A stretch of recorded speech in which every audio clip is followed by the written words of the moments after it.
मंडळी आज इथे उपस्थित आहेत. आपल्या उपस्थितीत आता कार्यक्रमाला सुरुवात होणार आहे.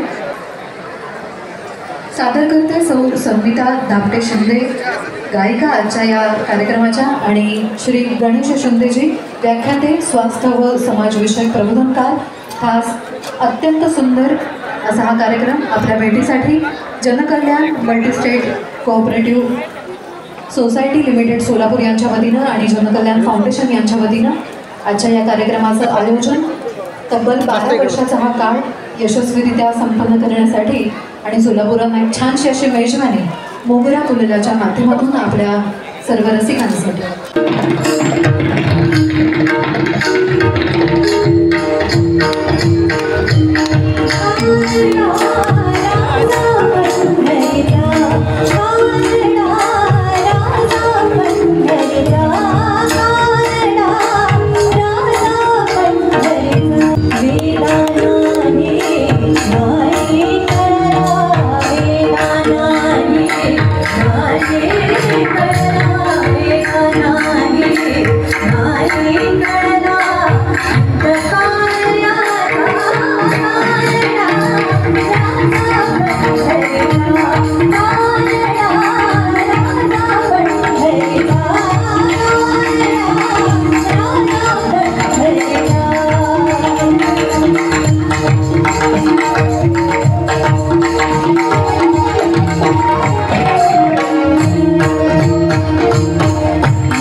प्लीज वेलकम करूया. विठाला विठाला विठाला विठाला विठाला विठाला विठाला विठाला विठाला विठाला विठाला विठाला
जनकल्याण मल्टीस्टेटच्या माध्यमातून गेली 3 दिवस सातत्यानं मोगरा फुलला हा कार्यक्रम आपण ऐकत आहोत. या कार्यक्रमाच्या सुरुवातीला आज 3ऱ्या दिवशी वेगवेगळ्या क्षेत्रामध्ये आपल्या कार्यकर्तृत्वानं ज्यांनी ठसा उमटवला अशा 3 दिग्गजांचा सत्कार या ठिकाणी करण्यात आला. सहकार क्षेत्रात काम करणारे आमचे मार्गदर्शक गेली 4-5 वर्षापासून त्यांच्या आणि माझ्या अतिशय जिव्हाळ्याचे संबंध आहेत. ते आदरणीय भाईजी, भंडारा डोंगर समितीचे अध्यक्ष माननीय काशीद महाराज, की ज्यांनी स्वतःच्या खिशातून पैसे खर्च करून, कोट्यवधी रुपये खर्च करून मंदिर उभं करण्याचा निर्णय घेतला आणि आज फार मोठं मंदिर भंडारा डोंगरावरती होत आहे. आणि ज्यांचं मनोगत आपण ऐकलं ते रेड्डी साहेब आणि औसेकर महाराजांच्या हातून त्यांचा सन्मान झाला. मी कालही एक शब्द प्रयोग केला होता. मी काल म्हटलं होतं की तुम्ही सोलापूरची मंडळी फार नशिबवान आहात की तुमच्या हाकेच्या अंतरावरती पांडुरंग आहे. लाखो वारकरी महाराष्ट्रातून निघतात, कानाकोपऱ्यातून पंढरपूरला येतात. बऱ्याच जणांना अशी इच्छा असते की आपण वारीला जावं, पण वारी जवळ आली की नेमकी काहीतरी अडचण होते आणि वारी राहते. पण साधू संतांनी परमार्थ इतका सोपा केला, इतका सोपा केला, सगळ्यांनाच कदाचित वारीला येता यायचं नाही, महिना 15 दिवस त्या वारीमध्ये घालवताही यायचे नाही. संतांनी सांगितलं नाही बाबा, तुझ्याच्यानं वारी झाली नाही, एक काम कर, कधीतरी पांडुरंगाकडे जा आणि कडकडून त्याला मिठी मार. तुम्ही म्हणाला आता पांडुरंगाला मिठी मारणं सोपं आहे का? तिथं 2 मिनिट दर्शनाला रांगेत तिथं उभं राहिलं तर लगेच ढकलायला 2-4 तास. आता आलिंगन कुठं आहे का? जुने निळोबारायांचं प्रमाण आहे, निळा म्हणे आलिंगन, एकदा की पांडुरंगाला आलिंगन दिलं वाटे समाधान जीव शिवा. जीवाशिवाची भेट होते आणि त्या समाधानाचं वर्णन काय करावं हे निळोबारायांनी सांगितलं. लोक म्हणले बाबा आता ते पांडुरंगाला आलिंगन देणं काही शक्य नाही. म्हटले काही नाही ना, किमान पायावरती जाऊन डोकं ठेवा, पूजा करा. पांडुरंगाची पूजा केली की वैकुंठाचं दार तुमच्यासाठी खुलं झालं म्हणून समजा. लोक म्हणले याला पूजेला खूप वेळ लागतो महाराज, अर्धा-पाऊण तास पुढे पूजेला घालवतो. बाबा नाही, तुला पूजेला वेळ घालवता यायचा, फक्त पायावर डोकं तर ठेवून ये. किती सोपा परमार्थ सांग. तुला आलिंगन द्यायला वेळ नाही, तुला पांडुरंगाची पूजा करायला वेळ नाही, चरण देखिएल्या, तुझे नुसते चरण जरी बघितले ना तरी सुद्धा ही सगळी धावाधाव थांबली म्हणून समजा. म्हणले बाबा चरणावरती डोकं ठेवायला तरी तिथे वेळ देतात का? 2 सेकंदात चला पुढे म्हणतात. म्हणले नाही ना, तुला चरणावरती डोकं ठेवता आलं, एक काम कर, फक्त पंढरपूरला जा, अशी प्रदक्षिणा घाल, मंदिरापर्यंत सुद्धा जाऊ नको. म्हणले तिथं आषाढीला एवढी गर्दी आणि तुम्ही प्रदक्षिणा मारायला सांगताय? प्रदक्षिणा काय सोपी का? बाबा तू प्रदक्षिणा सुद्धा मारू नको, काही नाही, फक्त कळस बघून ये. देव कळसावर असतो, नुसता कळस जरी बघितला ना तरी भगवंत मिळाल. आता एवढ्या इमारती झाल्या आणि कळस दिसतो का म्हणला? कळस नको बघू बाबा, पाहता मंदिराची ध्वजा, नुसती पताका बघ, ध्वजा बघ, तरी सुद्धा परमार्थ झाला. आता ती पताका दिसत नाही.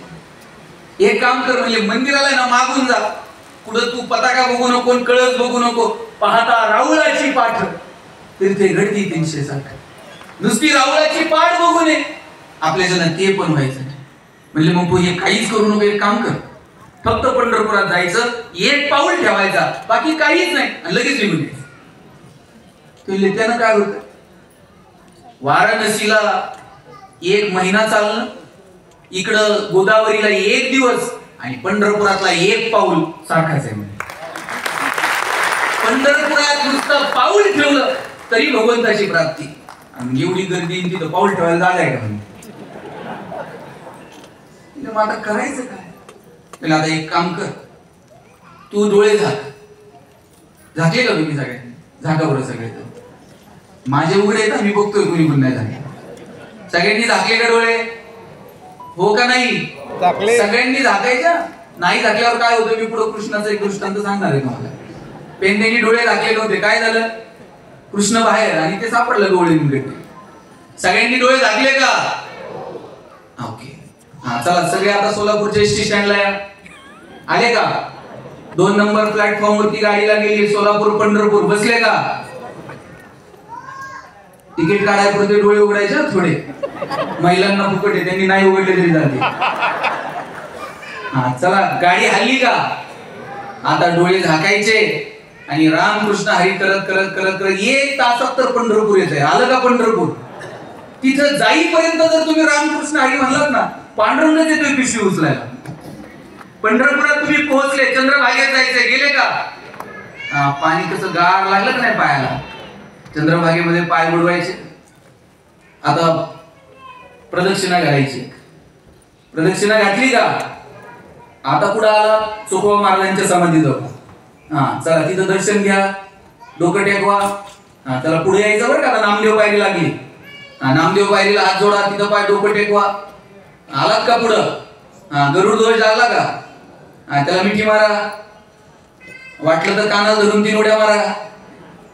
चला आता पुढं पुढं पुढं पुढे यायचंय. आलात का पुढं? आता पाय बघायचे देवाचे, विटेवर आहेत, कर कटेवर. कसा दिसतोय पांडुरंग? सुंदर, ध्यान दिसला का नाही? आणि काय कुठे जायची गरज आहे का? हुतात्मा स्मारकात पांडुरंग दिसला का? उघडा आता डोळे, दर्शन झालं. काय किती सोपा परमार्थ सांगितला भगवंतांनी. अहो इकडं आनंदला सावता महाराज शेती करायचे, आणि शेती करता करता ते बारं मोडायला लागले तर त्या पाण्याला म्हणायचे, असाच वाहत वाहत जा आणि माझ्या पांडुरंगाला जाऊन दे. आता आरणच्या त्या शेतातलं बांधातलं पाणी काय पंढरपुरात जात होतं का? पण सावता महाराजांना माहित होतं, अरे या पाना फुलात, या झाडात, या पिकात माझा पांडुरंग आहे. भगवंताने इतकं साधू संतांनी परमार्थ सोपा केला. मुक्ती मिळवण्याची वेगवेगळी साधनं सांगितली असतील वेदांतात, पण ज्ञानोबरायांनी किती परमार्थ सोपा केला. देवाची द्वारी उभा क्षणभरी. तुम्ही 10 तास रांगेत उभा नाही राहिला तरी चालत, उभा क्षणभरी तेने मुक्तीचारी साधी. तुम्ही म्हणाल देवाच्या दारात 1 क्षण उभं राहिलं तो मुक्ती मिळते. आम्ही देवळात झोपायला आहे. आता आम्ही झोपायला जर देवळात आहे, मग मुक्ती मिळाली का? तुम्ही नीट वाक्य ऐका. देवाची द्वारी, देवळाची द्वारी नव्हे. ज्ञानोबराय असं नाही म्हणले देवळाची येद्वारी उभा क्षण भरी तेने देवाची येद्वारी. आणि देवाचं द्वार कशानं खुलतं? देवाचं द्वार ज्ञानानं खुलतं. भाईजींनी सांगितलं अहंकार गेला, राग गेला, काम क्रोध गेला, तिथे देवाचं द्वार खुलतं. तुम्ही पांडुरंगाकडे जायची गरज नाही, पांडुरंग तुमच्या दारात येऊन नाचेल असा अधिकार तुम्ही प्राप्त करू शकाल. पण त्याच्यासाठी ज्ञान, भक्ती, प्रेम, वात्सल्य आमच्या मनामध्ये असलं पाहिजे. अहो काय परिस्थिती आहे आज. मला या ज्या ज्या सत्कार मूर्तींचे सत्कार केले हेवा वाटतं. या माणसांनी स्वतःला सिद्ध केलं, झोकून दिलं आपापल्या कार्यामध्ये. त्या कार्यात त्यांनी पांडुरंग परमात्मा पाहिला आणि आज एवढ्या हजारो लोकांच्या हाताला रोजगार उपलब्ध करून दिला. हजारो लोकांची कुटुंब यांच्या जीवावरती चालतात. मला वाटतं याच्यापेक्षा चांगला परमार्थ काय असू शकतो सांगा. आणि ही सुरुवात करणं गरजेचं आहे. आज एका ताईचा 100 पैकी 100% मार्क. मला तिचे मार्क ऐकल्यावर वाटलं आमचे मार्क तुझ्या पुढे पार दारिद्र्य रेषेच्या खाली होते. तुझ्या एकटीच्या मार्कात 2 गरीब पोरं पास झाली असते. 100 पैकी 100% मार्क पडले ते.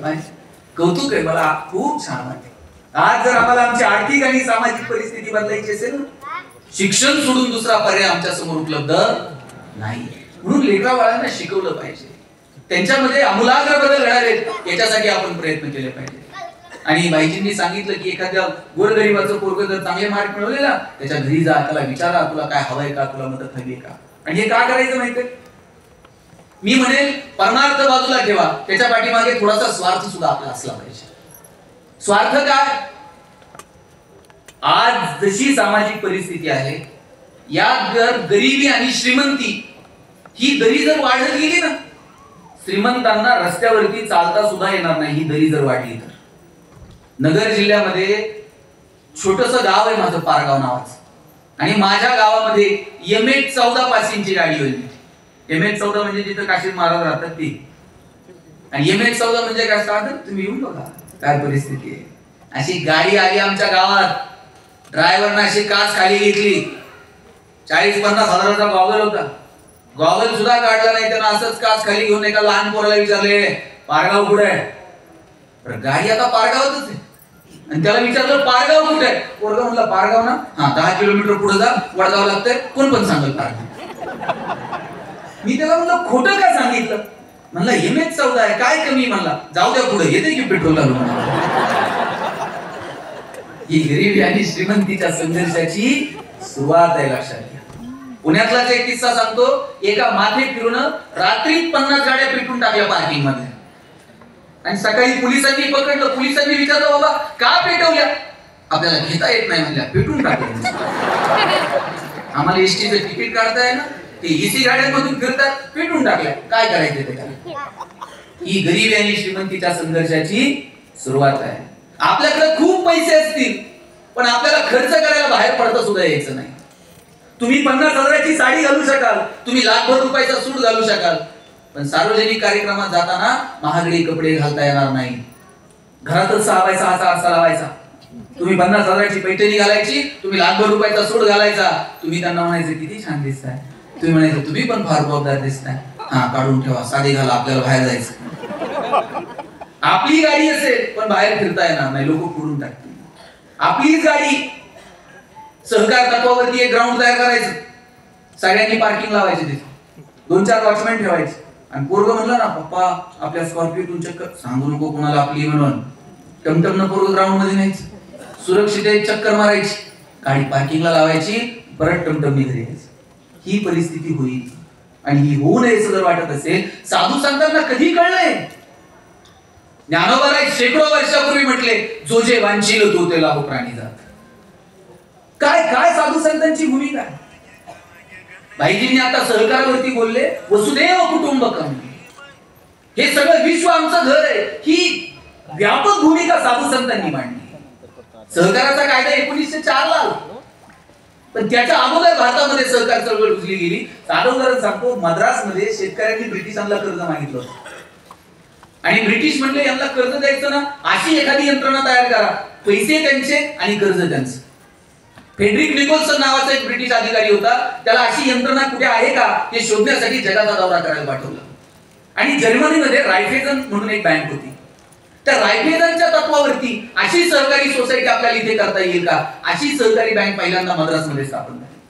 नंतर 1904 ला सहकाराचा कायदा आला. 48 ला विठ्ठलराव विखे पाटलांनी नगरमध्ये सहकारी साखर कारखाना सुरू केला. मग सहकारी बँका, पतसंस्था, सहकारी सोसायट्या, सहकारी दूध संघ, सहकारी गृहनिर्माण संस्था आणि सहकार्याची चळवळ महाराष्ट्रात, भारतात सगळीकडे पसरली गेली. आज 23,115 विविध कार्यकारी सोसायट्या आहेत महाराष्ट्रामध्ये. पहिली त्यातल्या निम्म्या तोट्यात आहे. एक वेळ तोटा समजू शकतो, अनिष्ट तफावत समजू शकतो, पण त्यातल्याही निम्म्या सोसायट्या फक्त पिशवीत आहेत. सोसायटी सापडायची म्हणलं तर सचिव सापडून आणावं लागतं. इकडून तिकडून सचिव सापडला तर त्याला पिशवी सापडावं लागते. मग पिशवीतून सोसायटी बाहेर येते. आणि ते सोसायटीचं काम काय? मार्केट कमिटीला मिळालेला मतदानाचा अधिकार, जिल्हा बँकेला मिळालेला मतदानाचा अधिकार ठराव करून द्यायचा, याच्या पलीकडे त्या सोसायटीचं काम आहे. सोसायटीच्या इलेक्शनला लाखो रुपये खर्च आणि सचिवाचा पगार द्यायला पैसे नाही. आमच्याकडे निवडणूक झाली, एक जण म्हणला काही कर, मला मे मध्ये लगेच चेअरमन कर. अरे मी आता जानेवारीत झालोय, माझा अजून वर्ष नाही, तुला लगेच मे मध्ये? त्याला जून मध्ये पुन्हा तू म्हणले मे मध्ये काय नाही? म्हणला पोराचं लग्न आहे, पत्रिकेवर नाव टाकायचं तर चेअरमन व्हायला. कशी ही चळवळ आम्ही पुढे घेऊन जाणार? आज पश्चिम महाराष्ट्रामध्ये जी सहकार चळवळ रुजली, कारखाने उभे राहिले, दूध संघ आले, शाळा कॉलेजेस झाले, परिस्थिती बदलत गेली. पण भाईजींनी जसं सांगितलं, सहकारातले मालकच त्या सहकारी संस्थांकडे उत्पन्नाचं साधन म्हणून बघायला लागले आणि सहकारी चळवळीची वाईट अवस्था झाली. आणि म्हणून हा सहकार रुजावा ही संकल्पना जर कुणी मांडली तर ती साधू संतांनी मांडली. एकमेका सहाय्य करू, अवघे धरू. काय काय ही भावना काय? एकमेकांना सहकार्य करण्याची ही जी भावना आहे तुकोबारांची, मला वाटतं ही संकल्पना लोकांच्या मनामध्ये रुजली पाहिजे आणि याच्यासाठी काम करावं लागेल. आणि म्हणून ज्ञानोबाराय, तुकोबाराय या सगळ्या साधू संतांकडे कोणत्या उद्देशानं पाहायचं, येणाऱ्या पिढ्यांना ज्ञानोबाराय, तुकोबाराय काय सांगायचे, मला वाटतं हे सांगण्यासाठी जनकल्याण उद्योग समूहाचे हजारे साहेब, मी आपले मनापासून धन्यवाद, आभार मानतो की आपल्याला असं वाटलं कदाचित कुठलाही कार्यक्रम ठेवता आला असता, काही करता आलं असतं. तपपूर्ती सोहळा करत असताना त्यांच्या मनात आलं की आपण ज्ञानोबारायांचं चरित्र लोकांच्या समोर मांडावं. आणि मला वाटतं ज्ञानोबारायांचं चरित्र हे असं आहे, 2 दिवस झाले आपण ऐकतायत आणि काल आपण पाहिलं विठ्ठलपंत आणि रुक्मिणी यांचं लग्न झालं. त्यांच्या पोटी 4 मुलं जन्माला आली, निवृत्ती, ज्ञानदेव, सोपान आणि मुक्ताई. ज्यांच्या पोटी निवृत्ती, ज्ञानदेव, सोपान, मुक्ताई जन्माला आले त्या विठ्ठलपंत आणि रुक्मिणीला लोकांनी माणूस म्हणून सुद्धा वागणूक दिली नाही. विठ्ठलपंत जर मंदिरात गेले ना, लोक त्यांना पाया पडू देत नव्हते, मंदिरात येऊ देत नव्हते, तुम्ही धर्म पडवला म्हणायचे. आणि ज्ञानेश्वर महाराज इंद्रायणीमध्ये आंघोळीला गेले तर तिथल्या लोकांनी इंद्रायणीमध्ये पाऊल ठेवू दिलं नाही ज्ञानोबारायांना. लहान सगळी पोरं दगड धोंडे घेऊन मागे लागायची, तुम्हाला इथे इंद्रायणीमध्ये पाऊल ठेवायचा अधिकार नाही. ज्ञानोबाराय मोठ्या धाडसानं इंद्रायणीमध्ये तिथे समोर उभे राहिले. ज्ञानोबारायांनी त्या इंद्रायणीचं पाणी असं ओंजळीत घेतलं आणि स्वतःला ज्ञानी समजणाऱ्यांना प्रश्न विचारला का या ओंजळीत दिसणारा चंद्र, इंद्रायणीच्या पाण्यात दिसणारा चंद्र आणि साक्षात गंगेच्या पात्रात दिसणारा चंद्र एकमेकांपेक्षा वेगळा आहे का? आणि मग मी जर पाऊल ठेवलं, इंद्रायणीमध्ये जर मी स्पर्श केला तर ती इंद्रायणी अपवित्र होईल कशी? स्वतःला विद्वान समजणाऱ्या धर्ममार्तंडांनी जे शास्त्र आहे त्या शास्त्राचं शस्त्र बनवलं आणि या चिमुकल्यांवरती फटकारे उगारले. मोठी मोठी माणसं पण लहान पोरांना सांगायला लागली, अरे बघता काय संन्यासाची पोरे खुसकून द्या यांना. दगडधोंडे उचलले आणि ज्ञानोबारायांच्या मागे लागली पोरं. ज्ञानोबाराय पळत झोपडीकडे जायला निघाले. जाता जाता पाय घसरला, खाली पडले, हाताला जखम झाली आणि ती जखम तशीच पंचाच्या आड लपवली आणि झोपडीत जाऊन बसले. एका कोपऱ्यात जाऊन बसले माऊली. माऊली आंघोळीवरून आले, स्नान करून आले की मुक्तीनं पळत जावं. ए राधा चल ना रे, बघ बरं या पाठातलं मला सांग काय. या रुचेचा अर्थ नेमका काय? दादा, भगवान श्रीकृष्ण असं का म्हणतात? मुक्ताईनं प्रश्न विचारून भांबावून टाकावं ज्ञानोबरायांना. पण आज मात्र ज्ञानोबराय झोपडीच्या कोपऱ्यात बसून रडत होते. डोळ्यातले अश्रू पाहिले आणि मुक्ताईनं आवाज दिला, आई. ज्ञाना रडतोय ग. तशी रुक्मिणी पळत आली. रुक्मिणीनं ज्ञानोबरायांकडे पाहिलं, धावतच गेली. ज्ञानोबरायांना जवळ घेतलं आणि विचारलं, ज्ञाना, डोळ्यात पाणी का? रडतो का? तुला कोणी काही बोललं? हे नाही गाई, मला कोण बोलला? रस्त्याने येताना जरा पडलो, खरचटलं म्हणून डोळ्यात पाणी आलं. ज्ञाना, सगळ्या जगाला चालायला शिकवणारा तू आणि तू पडलास रे, खरं सांग. ज्ञानोबांना त्यांच्या अश्रू आवरता आले नाही आणि आईच्या गळ्यात पडून ज्ञानोबा रडू लागले. तितक्यात विठ्ठलपंत आले आणि मग विठ्ठलपंतांना सांगितलं, काही करा, पैठणला जा, पण माझ्या लेकरांना मात्र माणूस म्हणून जगू दे. बाप आपल्या लेकरांसाठी काय करू शकतो ना, हे विठ्ठलपंतांनी दाखवून दिले. अनवाणी पावलांनी विठ्ठलपंत निघाले पैठणला. ज्या पैठणच्या सभागृहामध्ये विठ्ठलपंतांनी सभा गाजवल्या, ज्या पैठणच्या सभागृहामध्ये अनेक विषयांवरती विठ्ठलपंतांनी भाष्य केलं, शास्त्रावरती विठ्ठलपंत बोलत राहिले, लोक ऐकत राहायची, आणि त्याच पैठणच्या सभागृहात विठ्ठलपंत असे हात जोडून उभे होते. माझ्या लेकरांना माणूस म्हणून जगू द्या. तुम्ही द्याल ते प्रायश्चित्त भोगायला मी तयार आहे, पण आम्हाला मात्र माझ्या लेकरांना माणूस म्हणून जगू द्या. विद्वानांनी अशा पोथ्या चाळल्या आणि सांगितलं, विठ्ठलपंत, तुम्हाला एकच प्रायश्चित्त, आणि ते म्हणजे देहांत प्रायश्चित्त. सरसरून अंगावर काटाला विठ्ठलपंतांच्या. ज्या पोरांना माणूस म्हणून जगता यावं याच्यासाठी या दरबारामध्ये आलो, त्या लेकरांचं उद्याचं जगणं आपल्याला पाहायला मिळणार नाही. पण आम्ही या जगात असो नसो, माझी लेकरं मात्र सुखाने राहिली पाहिजे. विठ्ठलपंतांनी सभागृहाला सांगितलं, होय, आम्ही पाप केलं असेल, आम्ही प्रायश्चित्त घेऊ, पण आमच्या लेकरांना मात्र जगू द्या. अनवाणी पावलांनी विठ्ठलपंत निघाले. त्या वाटेवरून चालत असताना विठ्ठलपंतांना काय आठवलं नसेल? गोविंदपंत, हिराबाई, सिद्धोपंत, उमाबाई, संसार केला, संन्यास घेतला, गुरुच्या आज्ञेनं आपण पुन्हा संसारात आलो. निवृत्ती, ज्ञानदेव, सोपान, मुक्ताई ही 4 लेकरं, आणि आज या लेकरांना असं उघड्यावरती टाकून जायचं. एक एक पाऊल जड अंतःकरणानं टाकून झोपडीच्या दारापाशी विठ्ठलपंत येऊन पोहोचले. झोपडी उघडताना कर्र झोपडीच्या दाराचा झालेला आवाज, आणि दुचकून रुक्मिणीवरती पाहिलं. रुक्मिणी विचारते, का हो, लेकरं झोपलेली आहेत, आवाज होईल, लेकरं उठतील म्हणून हळू आवाजात रुक्मिणी विचारते, का हो, पैठणच्या विद्वानांनी काय सांगितलं? आपल्या पोरांना माणूस म्हणून जगता येईल? रुक्मिणी, आपल्या पोरांना धर्मात घेतील की नाही मला ठाऊक नाही, पण आपल्याला मात्र देहांत प्रायश्चित्त. माझ्या लेकरांना माणूस म्हणून जगता यावं याच्यासाठी एकदा काय 1000 वेळा देहांत प्रायश्चित्त घेऊ, पण माझ्या लेकरांना मात्र जगू द्या. विठ्ठलपंतांनी पोथीतून एक कागद काढला. लेकरांसाठी त्या कागदावरती 4 ओळी लिहून ठेवल्या. रुक्मिणीने त्या पोरांकडे डोळे भरून पाहिले. रुक्मिणीला वाटत होतं मुक्तीला उठवावं, तिला सांगावं, मुक्ते, सूर्य उगवला, उठा,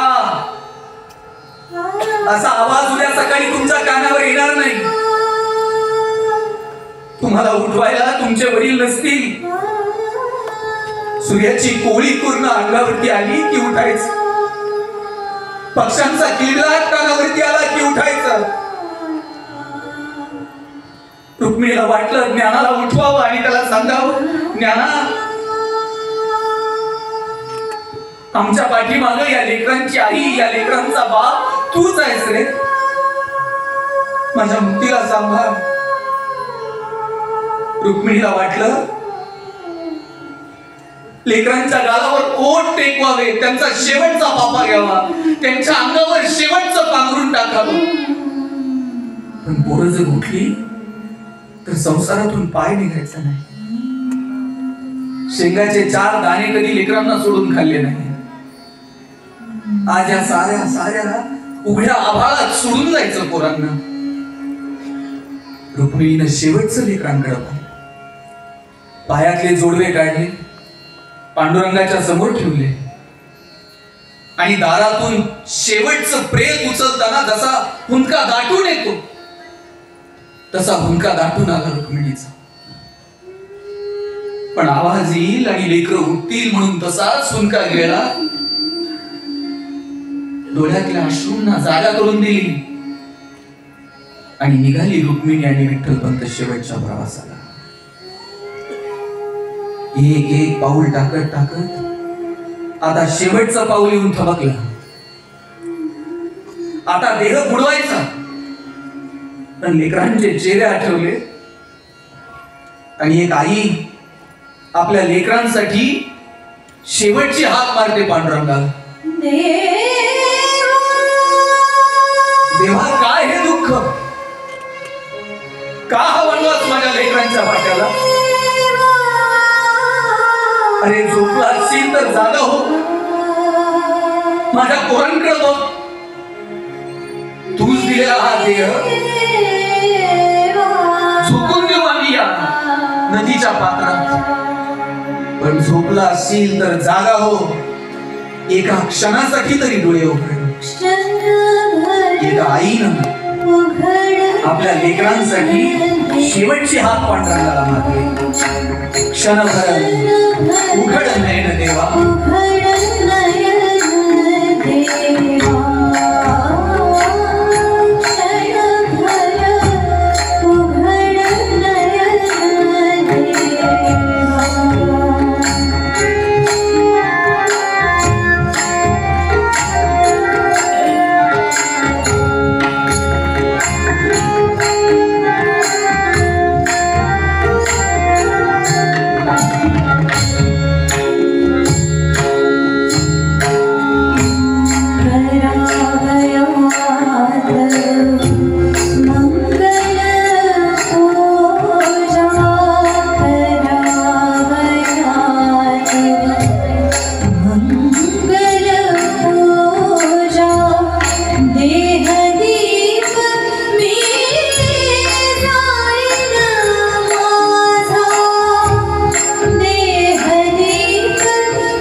सकाळी लेकरांनी डोळे उघडले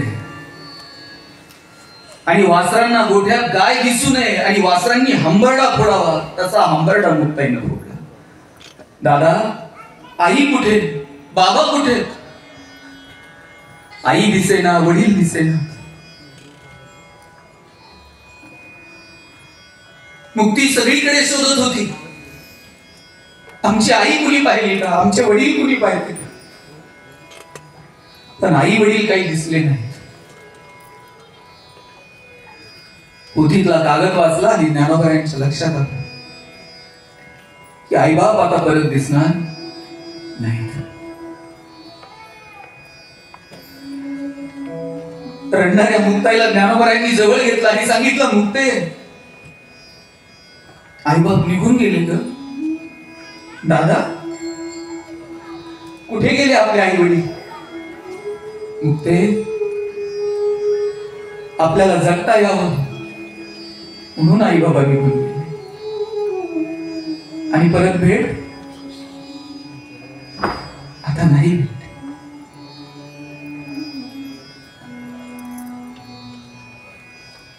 आई गेली का सगळं संपलं. आपलं बालपण कधी संपतं माहिती? कुणी म्हणेल शाळेत गेल्यावर संपतं, कुणी म्हणेल कॉलेजला गेल्यावर संपतं. मी म्हणतो तुम्ही म्हातारे झालात ना तरी तुमचं बालपण संपत नाही. बालपण तेव्हा संपतं जेव्हा आई जाते.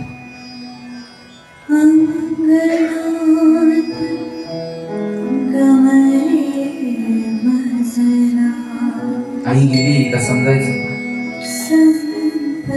बालपण संपलं.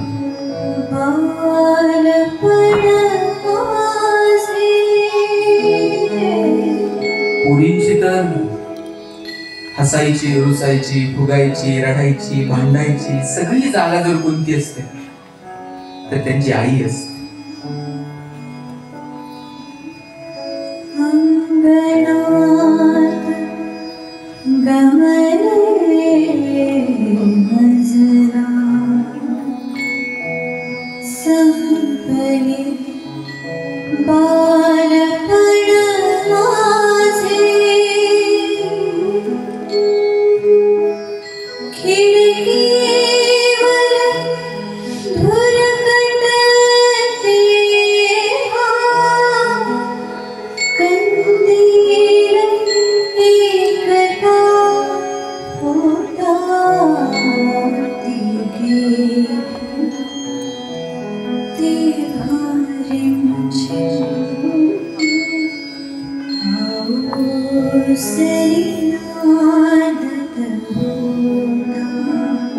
लहान मूल आपल्या आई सोबत यात्रेत गेला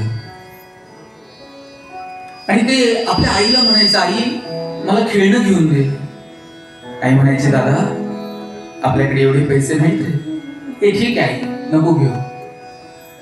पुढे गेल्यावर विचारलं, आई मला पाळण्यात बसवशील का? दादा आपल्याकडे इतके पैसे नाहीत रे, उद्या तुझ्या बाबांकडनं पैसे घेऊ मग पुन्हा येऊ. आहे हा आई, ठीक आहे. आई मला खाऊ, ठीक आहे आपल्याकडे नाहीत पैसे. आईनं काहीच दिलं नाही, ना खेळणं दिलं, ना पाळण्यात बसवलं, ना खाऊ दिला. पण पोरगं उड्या मारत मारत सगळी जत्रा आई सोबत फिरत होत. पुढे आईचा आणि मुलाचा हात तुटला. मूल एका दिशेनं, आई एका दिशेनं. हे रडणारं मूल काही लोकांना सापडलं. ती सगळी लोक त्याला सांगत होती, ए बाळा रडू नको. कोण म्हटलं मी तुला खेळणी देईन? बाळ म्हटलं मला खेळणी नाही, मला आई हवी.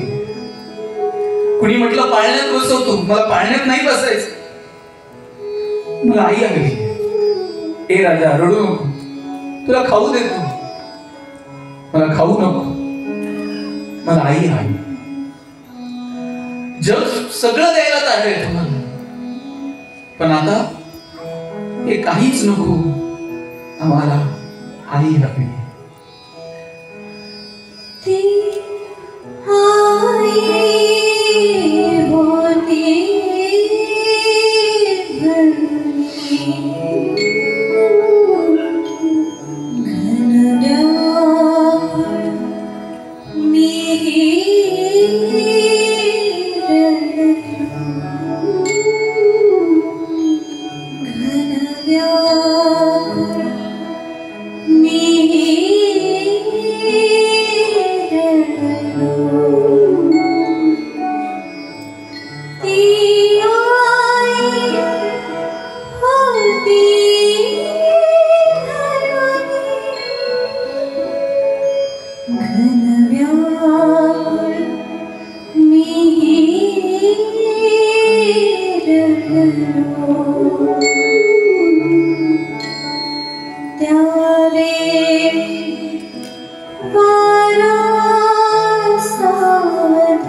झेलत होतो, जोर होते छप्पर तुझे आभाळ झेलत होतो.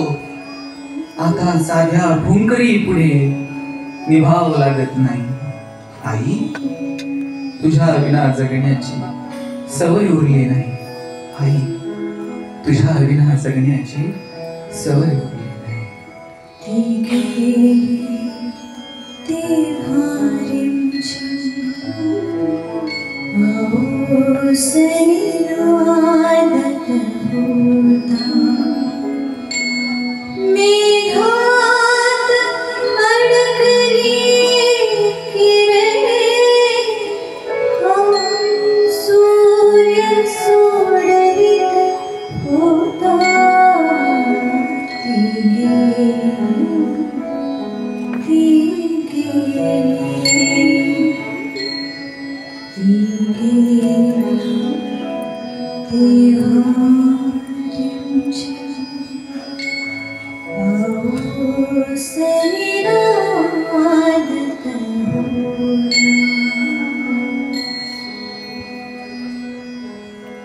ज्यांच्याकडे आईबाप आहेत त्यांना विनंती आहे, त्यांना जपा.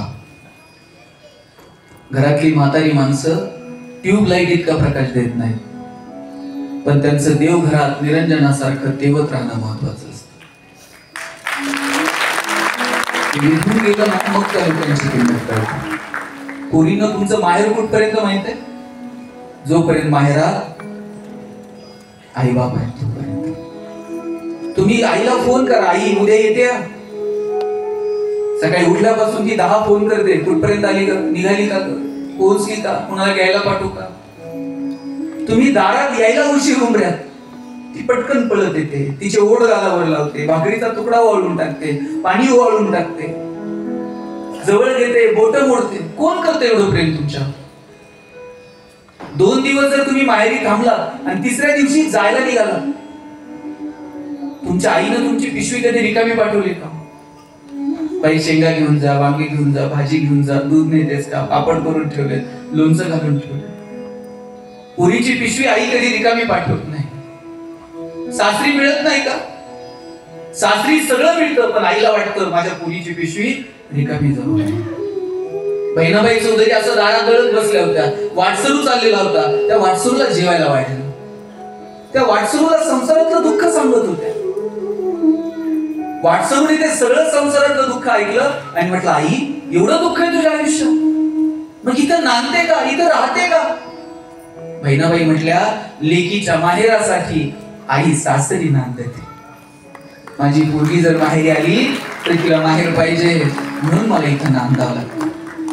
पोरींना तर दिवसात एकदा तर आई सोबत बोलायचं असतं, दिवसभरातलं सगळं एकदा आईला सांगायचं असतं. आई सगळं तुमचं ऐकते, पण कधीतरी आईचं एक वाक्य तुम्ही ऐकलं पाहिजे. कधीतरी आई नकळत म्हणते, बाई आम्ही आहोत ना तोपर्यंत येत चला. ज्या दिवशी आई असं म्हणेल आम्ही आहोत तोपर्यंत येत चला, तेव्हा हातातली कामं बाजूला ठेवा आणि भेटून घ्या. दुसऱ्या गावात गेलेली माणसं परत भेटतील, दुसऱ्या राज्यात गेलेली माणसं परत भेटतील, दुसऱ्या देशात माणसं गेली विमानानं जाऊन त्यांना भेटता येईल. पण माणसं एकदा ढगात निघून गेली का मग मात्र सापडत नाहीत. मग ना स्पर्श, ना सहवास, ना संवाद, मग फक्त जुन्या आठवणी. आठवणींचे फोटो अल्बम उलटायचे आणि आठवणींमध्ये जगायचं. म्हणून मला असं नेहमी वाटतं की ज्यांच्याकडे आई वडील आहेत त्यांना जपा. सुधामूर्तींनी खूप सुंदर लिहिलंय. सुधामूर्ती म्हणतात, जोपर्यंत स्पर्श आहेत ना तोपर्यंत नाती येत. ज्या दिवशी स्पर्श संपले त्या दिवशी समजायचं नाती संपली. स्पर्शाची जाणीव तोपर्यंतच आहे जोपर्यंत आपण जिवंत आहोत. गेलेल्या शरीराला आपण अग्नी देतो, त्याला अग्नीचा दाह कळत नाही. तुम्ही दिलेल्या मांडीचा स्पर्श कळेल? गेलेल्या शरीराला जर अग्नीचा डाव कळत नसेल तर तुम्ही घातलेल्या वाऱ्याची झुळूक तिथपर्यंत पोहोचेल? नाही पोहोचेल. जोपर्यंत माणसं जिवंत आहेत ना तोपर्यंत त्यांना जपा. जोपर्यंत स्पर्श तोपर्यंत नाते. मी एक किस्सा सांगतो तुम्हाला. सुधामूर्तींनी लिहिलाय. सुधामूर्ती लिहितात, मी ज्या घरात राहायचे ते घर रेंटचं होतं. आणि ते कधीतरी सोडावं लागणार होतं याची कल्पना मला होती.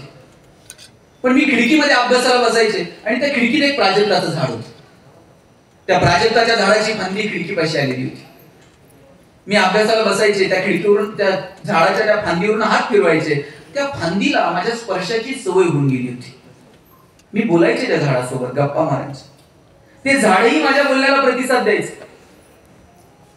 कधी कधी बोलता बोलता पानांची सळसळ ऐकायला यायची. कधीतरी प्राजक्ताच्या फुलांचा सडा पडायचा. ते झाडही माझ्याशी संवाद साधायचे. पण घर रेंटचं होतं, कधीतरी सोडावं लागणार होतं. 2 दिवसांनी घर सोडायचंय. मला वाटलं झाडाला शेवटचं सांगावं. आता आम्ही घर सोडतोय. शेवटचं सांगायला म्हणून गेले. म्हटलं 2 दिवसांनी आम्ही घर सोडतोय. परत भेट होईल की नाही मला माहिती नाही. साहेब, पुढचे 2 दिवस ना पानांची सळसळ ऐकायला आली, ना प्राजक्ताच्या फुलांचा सडा पडला. ते झाड अगदी गप्प गप्प. शेवटी तो दिवस उजाडला ज्या दिवशी गाडीत बसायचं आणि निघून जायचं. सगळं सामान गाडीत भरलं.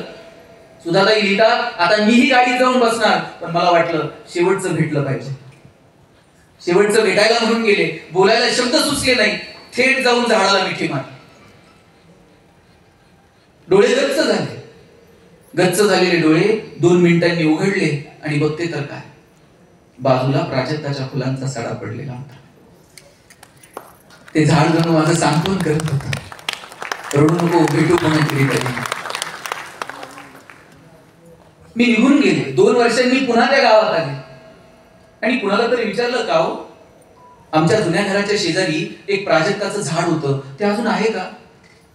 तेव्हा कुणीतरी म्हटलं, झाड अजून तसंच आहे, फक्त खिडकीपाशी आलेली फांदी मात्र सुकून गेली.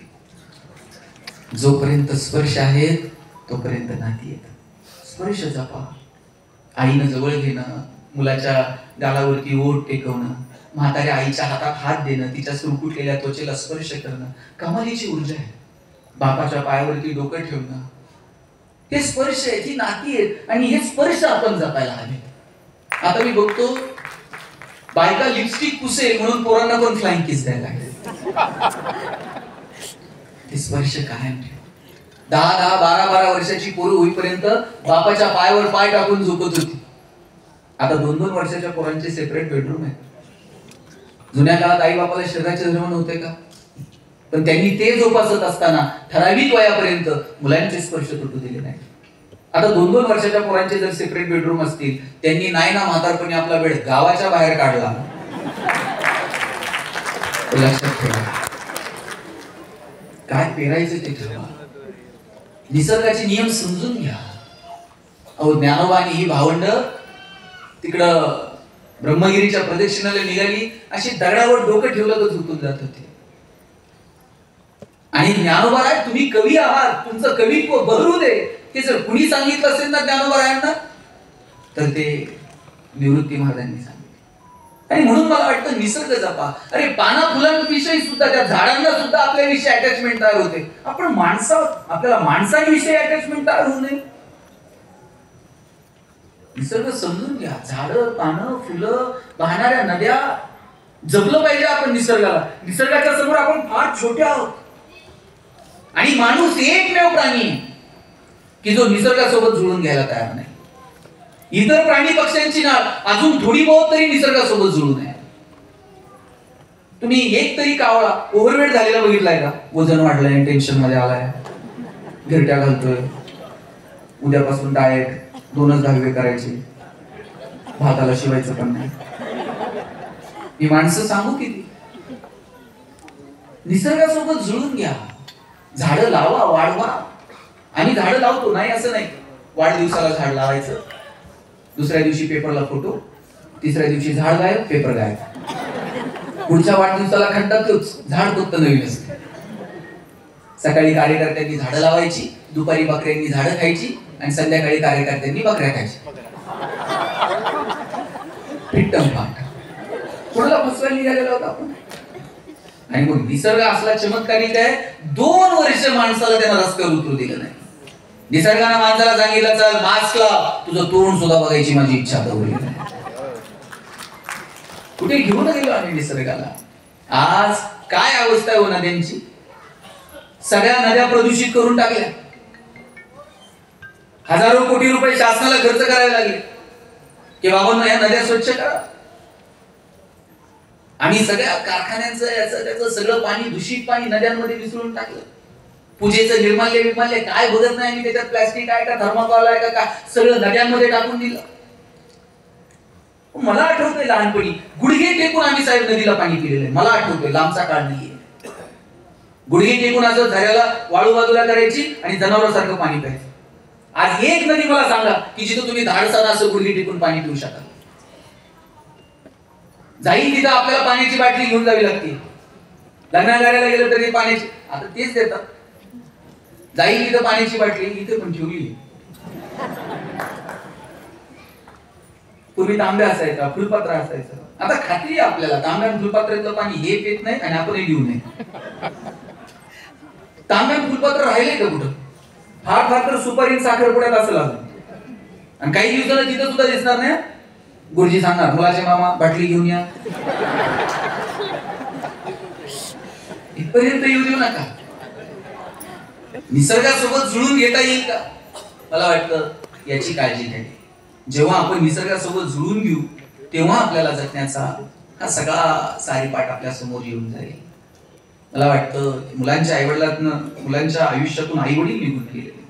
फार मोठं दुःख होतं निवृत्ती, ज्ञानदेव, सोपान, मुक्ताई यांच्यासाठी. पण निसर्गाचा नियम आहे, आलेल्या प्रत्येक माणसाला जायचं. मग तुम्ही कुणी असा, आपल्याला एक ना एक दिवस या जगाचा निरोप घ्यायचा आहे.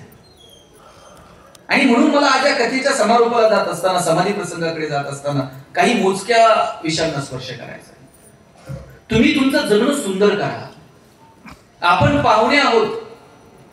एकही रुपया घेऊन यायचा नाही आणि एकही रुपया घेऊन जायचा नाही. ज्यांच्याकडे आहे त्यांनी योग्य ठिकाणी द्यायला शिका. मगाशी औसेकर महाराजांनी हजारे कुटुंबियांविषयी बोलताना म्हटले की 3 दिवसाचाच कार्यक्रम का घेतला? तपपूर्ती सोहळ्याच्या निमित्तानं साधू संतांचं चरित्र व्हावं असं का वाटलं? याच्या पाठीमागे काहीतरी बापदाण्याची पुण्याही असावी लागते. तुमच्याकडे आहे ना, योग्य ठिकाणी खर्च करा. मी म्हणत नाही कुठेही उधळून टाक. तुम्ही म्हणा तुमचं काय जाते सांगा, आम्ही कमवायचं लोकांना वाटून टाकायचं का? मी म्हणत नाही ना तुम्ही सगळं वाटून टाका. पण ज्यांच्या दारात बाग फुलून येईल त्यांनी 2 फुलं द्यावी. ज्यांचे सूर जुळून येतील त्यांनी 2 गाणी द्यावी. ज्यांच्या दारात आभाळ भरून येईल त्यांनी ओंजळभर पाणी द्यावं. आणि ज्यांची उंची आभाळाला टेकेल त्यांनी अशाच मानावर करून बघू नये. थोडस खाली झुकावं. आणि जी माणसं मातीत मिसळतात ना त्यांना थोडस वरती उचलून घ्यावं. इतका साधा जगण्यासाठी. काहींकडे ढिगा नाही बरं का हजारेचं, पण त्यांना ते खर्च करायची दानत त्यांच्यामध्ये. विंदा करंदीकरांची गोड कविता आहे, देणाऱ्यानं देत जावं, घेणाऱ्यानं घेत जावं, आणि घेता घेता एक दिवस हिरव्या पिवळ्या डोंगरांकडून हिरवी पिवळी शाल घ्यावी, सह्याद्रीच्या कड्याकडून छातीसाठी ढाल घ्यावी, वेड्या पिशा ढगांकडून वेडे पिसे आकार घ्यावेत, मातीमधल्या प्रश्नासाठी पृथ्वीकडून हुंकार घ्यावे, उसळलेल्या दर्याकडून पिसळलेली आया घ्यावी, आणि शांत वाहणाऱ्या भीमेकडून तुकोबाची माळ घ्यावी. देणाऱ्यानं देत जावं, घेणाऱ्यानं देत. काही नाही ना, क्रेडिटेडचा मेसेज आला ना इतका आनंद होतो ना. बँकेची मेसेज सिस्टीम असते, पगार झाला का लगेच मेसेज क्रेडिट आहे. आणि डेबिटेडचा मेसेज आला इतकं वाईट वाटतंय. अरे क्रेडिट आहे म्हटल्यानंतर डेबिट, घेतलेला श्वास सुद्धा सोडावा लागतो. सोडायचाच नाही, बघा बरं जमतंय, फक्त घ्यायचं. घेतलेली प्रत्येक गोष्ट सोडून जायचं. म्हणून देण्याची दानत ठेवा. आणि निसर्ग इतका सुंदर आहे ना, तुम्ही जेवढं देता ना, समाज साहेब त्याची किंमत ठेवल का नाही मला माहित नाही, पण निसर्ग मात्र हुशार आहे. तुम्ही 1 दाना पेरला तर त्याचे 1000 दाणे ठेवतात. निसर्ग तुमचं 1 रुपयाचं सुद्धा उसणं ठेवत नाही. तुम्ही जे समाजाला देता त्याच्या कितीतरी पटीनं नियती जुळून आणि ते सगळं मिळेल, आणि कोणत्या ना कोणत्या मार्गे ते आपल्याला परत करत असते. पण आमच्याकडे एक जण आहे, इतके पैसे त्याच्याकडे 1 रुपया खर्चत नाही. सोन्याची वीट आहे त्याच्याकडे, आणि पुरून ठेवली घरात. दर रविवारी उठतंय, उकरतंय, हायका नाही बघतंय, आणि परत पुरून ठेवतंय. बायकोला कधी साडी घेतली नाही, पोरगा आजारी पडलं तर दवाखान्यात नेत नाही, गाडी नाही, काही नाही, घराचं वरचं छप्पर बदललं नाही, सोन्याची वीट मात्र पठ्ठ्यानं पुरून ठेवली. आणि एकच उद्योग, रविवारी उठायचं, उकरायचं, हाय का नाही बघायची. मागच्या रविवारी उठला आणि वीट गेली चोरीला. तसाच पोलीस स्टेशनला गेला, मला सोन्याची वीट होती चोरीला गेली. पोलीस म्हणले तुझा अवतार बघून तर वाटत नाही तुझ्याकडे सोन्याची वीट असते. त्यांना माझ्या पंजाला माझ्या आज्याला दिली, ती आज्याला माझ्या बापाला दिली, बापात. आणि तू काय केलं? काय नाही, मला मी पुरून ठेवली. रविवारी उठायचो, उकरायचो, हाय का नाही बघायचो, परत पुरायचो. ह्या रविवारी उठलो आणि वीट चोरीला. पोलीस म्हणले एवढंच आहे ना, उद्या ये, सापडून ठेव. दुसऱ्या दिवशी आनंदानं पोलीस स्टेशनला गेला. पोलिसांनी त्याचं स्वागत केलं आणि त्याच्या हातात दगडाची वीट दिली. हे म्हणते माझी सोन्याची होती, तुम्ही दगडाची देताय. पोलीस म्हणले तुला काय घेणं आहे सोन्याची असून नाही तर दगडाची, तुला काय करायचंय?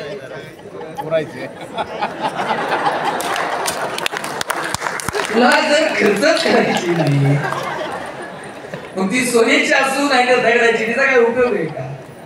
तुमच्याकडे ठिकाण संपत्ती आहे पण तुम्हाला खर्चच करायची नाही, तिचा उपयोग आहे का? योग्य ठिकाणी आपल्याला खर्च करा. 1 रुपया भरती घेऊन जाता येत नाही. नाही पण तुमच्या डोक्यात असं नाही बा आपल्याला, आपण पुढच्या पिढीला ठेवा, पुढच्या पिढीला लायक असेल तर ते त्याचं कमवतेच की. आणि तुम्ही कितीही कमवून ठेवा ते नालायक असू दे, 2 दिवसात काढी लावून टाकतात. येणाऱ्या पिढीला लायकी निर्माण करता येईल का? माझ्या वडिलांची विराशिका मिरविन तुझी चरण सेवा पांडुरंगा. तुकोबारांना हेवा वाटतो अरे आम्ही आमच्या बापदादाची विराशी मिरवू.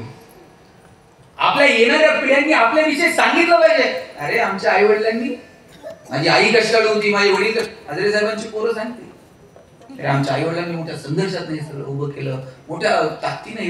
हे येणाऱ्या पिढ्यांना सांगता आलं पाहिजे. आपलं काय सांगायचं येणारी पिढी, काय केलं आपण? आमचा बाप असला डेंजर होता, राग आला ना आजीला तांबे फेकून मारायचे, सांगायची गोष्ट. आमचे काके असले डेंजर होते, पंक्तीला बसले का 50 लाडू खायचे, ही सांगायची गोष्ट. येणाऱ्या पिढ्यांना हेवा वाटेल असं काहीतरी आम्ही कर्तृत्व करावं. अरे सांगितलं पाहिजे माझे वडील, अरे 10 गावात जर कुस्तीला वगैरे आली तर जोड मिळत नव्हता, काय माझ्या वडिलांचा रुबाब, काहीतरी सांगण्यासारखं येणाऱ्या पिढ्यांसाठी निर्माण करता येईल का?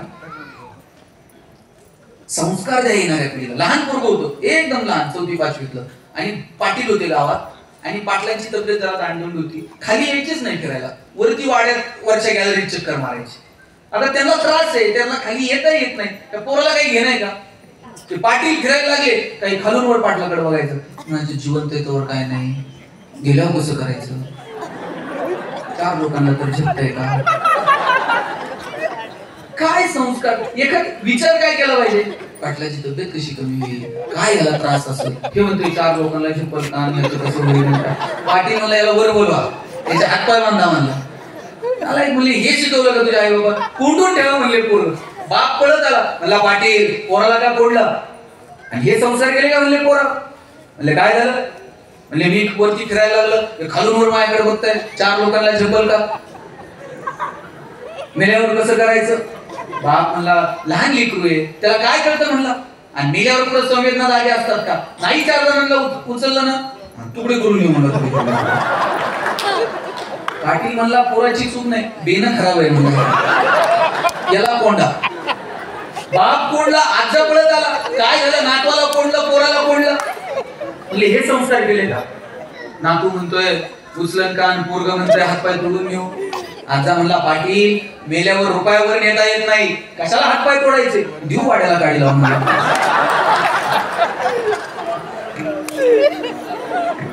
तुम्ही काय करायचं ठरवलं, गहू पेरून ज्वारी उगवल, ज्वारी पेरून हरभरा उगवल, तुम्ही जे पेरणार ते उगवणार आहे.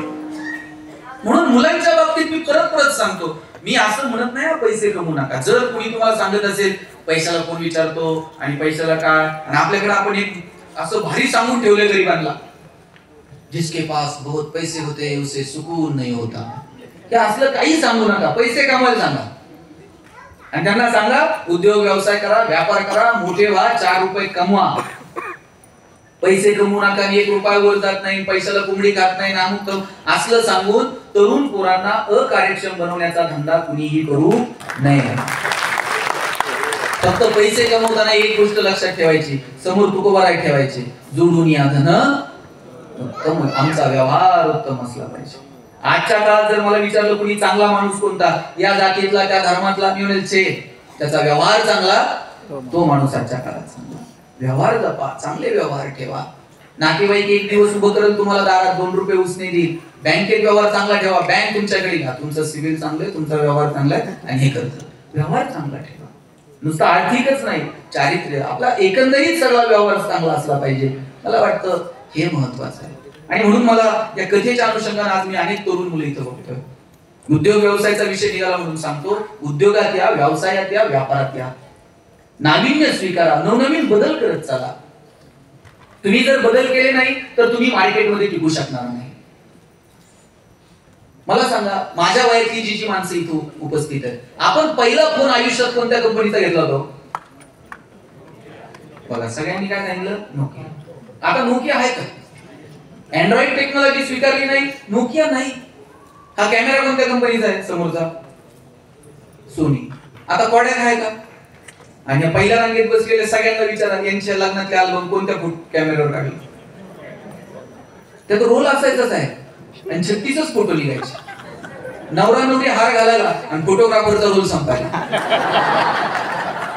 आणि नवरदेवानं जर विचारलं ना अल्बमचं कसं, 6 महिने अल्बम मिळत नव्हते. ते फोटोग्राफर म्हणायचा धुवायला दिले, कोणत्या नदीवर जात होतो कुणाचा, आणि नेमके महत्वाचे फोटो जळलेले असायचे.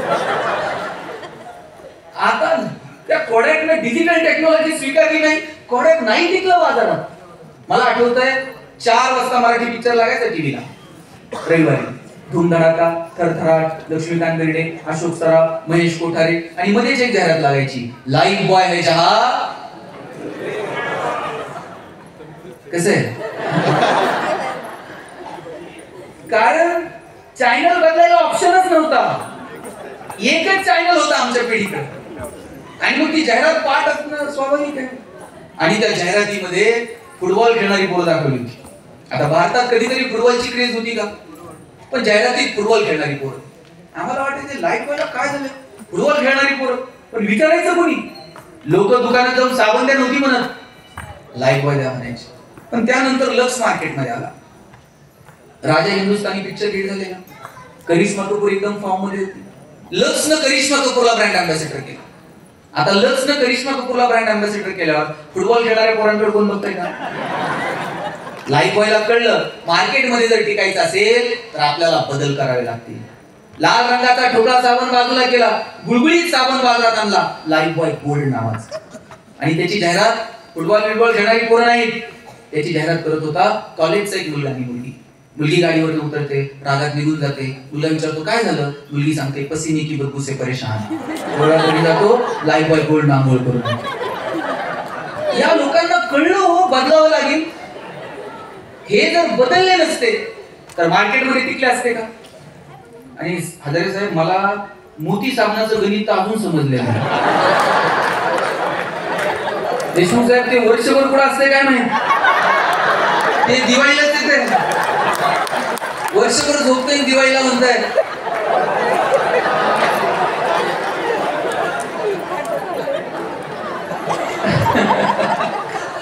त्याने ठरवून घेतलंय वर्षभर कोणाला काय विकायचं ते विकू दे.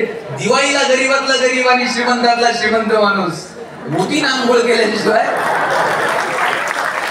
मार्केटमध्ये जर टिकायचं असेल तर आपल्याला बदल स्वीकारावे लागतील. मला त्या अमिताभ बच्चनचा हेवा वाटतो. काय बच्चन आहे, आज 83-84 वयच आहे.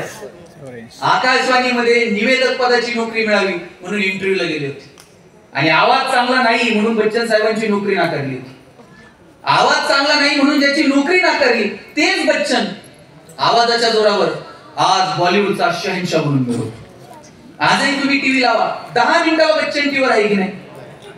वयाच्या 84 वर्षी कोण बनेगा करोडपती मधून पैसे कमवायला सांगते. मिळवलेल्या पैशातून कल्याण ज्वेलर्स मध्ये जाऊन सोनं खरेदी करायला होते. खरेदी केलेलं सोनं मुथूट फायनान्स मध्ये टाकून कर्जही काढायला सांगते. आणि कर्जाचे हप्ते फेडताना आले तर नवरत्न तेल पण त्याच्याकडेच आहे. थंडा थंडा कुठं नाही बच्चन, मला सांगा. आपण का उद्योगात यायचं नाही, आपण का व्यवसाय द्यायचं नाही, का व्यापारात द्यायचं नाही. काय होतं 84-85 पर्यंत दुबईला फक्त तेलाचे पैसे, proper utilization of the resources. आज जगातला सगळ्यात बिझिएस्ट एअरपोर्ट दुबई, जगातला सगळ्यात profitest mall Dubai, business expo Dubai, पर्यटनाच्या क्षेत्रात दुबई. का मी उद्योग व्यवसायाचा विचार करायचा नाही? सोलापुरातल्या पोरांनी एकत्र आलं पाहिजे, उद्योग व्यवसाय पर्यटन या दृष्टीने विचार केला पाहिजे. किती नशीबवान मंडळी आहे. जगातनं लोक पंढरपूरला येतात. पंढरपूरला येताना इथं येऊन ती मुक्कामी थांबली पाहिजे सोलापुरात, मग इथून अक्कलकोट, मग तुळजापूर, मग गाणगापूर. काय सुंदर पर्यटन. पण आम्ही व्यावसायिक दृष्टिकोन नाही. हा व्यावसायिक दृष्टिकोन आमच्यामध्ये असला पाहिजे. जगातली लोक आमच्याकडे आकर्षित झाली पाहिजे. 4 दिवस येऊन सोलापुरात राहिली पाहिजे. इथली बाजारपेठ मजबूत झाली पाहिजे. काही नव्हतं दुबईला, पण व्हिजन आहे का लोकांकडे. मी आता जेजुरीला गेलतो काका, आणि 2-4 पोरं जेजुरीकडाचे फोटो काढत होते. म्हणलं काय करताय फोटो काढून? म्हणलं किती दिवस बॅनर लावायचे, चलो दुबई, चलो सिंगापूर.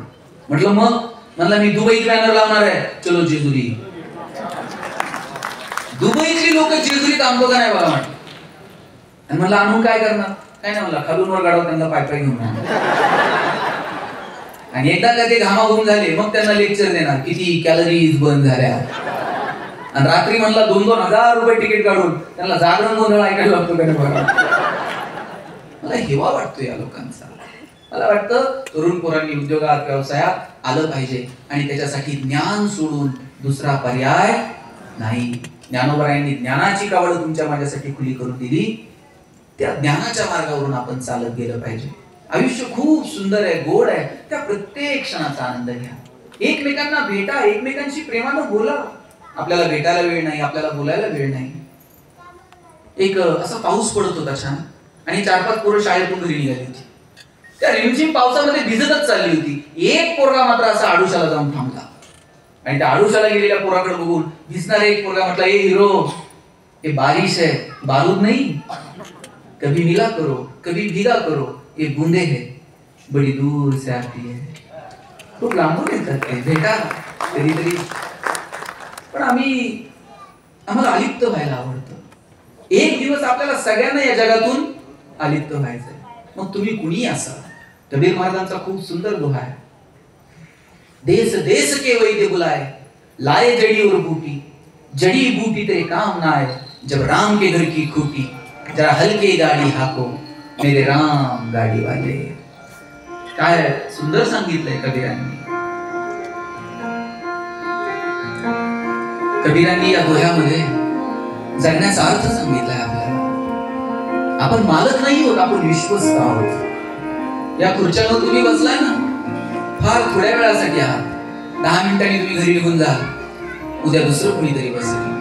म्हणून जगण्याचा अर्थ समजून घ्या. आणि ही जी भरदार वेगाने निघालेली गाडी आहे ना, तिला कबीर महाराज सांगतात, जरा धीरे, थोडं हळूहळू चाला. जरा हल्की गाड़ी हाँको मेरे राम गाड़ी वाले, जरा धीरे धीरे गाड़ी हाँको मेरे राम गाड़ी वाले, जरा हल्की गाड़ी हाँको मेरे राम गाड़ी वाले, जरा धीरे धीरे गाड़ी हाँको मेरे राम गाड़ी वाले. गाड़ी भारी रंग रंगीली पहिए है लाल गुलाल,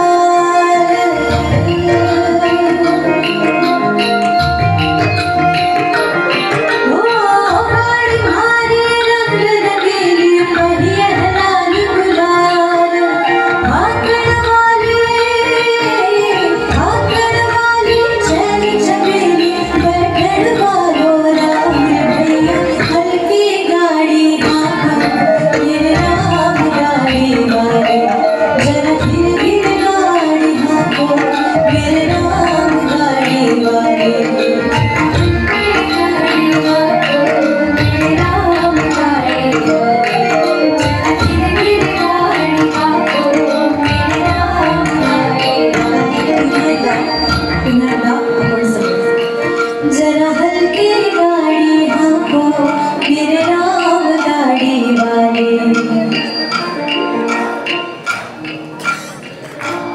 मोठा आवाज आला पाहिजे. एक एक होती. जरा हल्की गाड़ी हाँको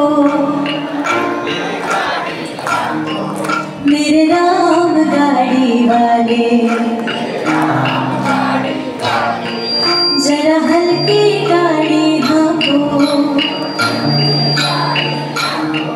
मेरे राम गाड़ी वाले जरा धीरे धीरे गाड़ी हाँको मेरे राम गाड़ी वाले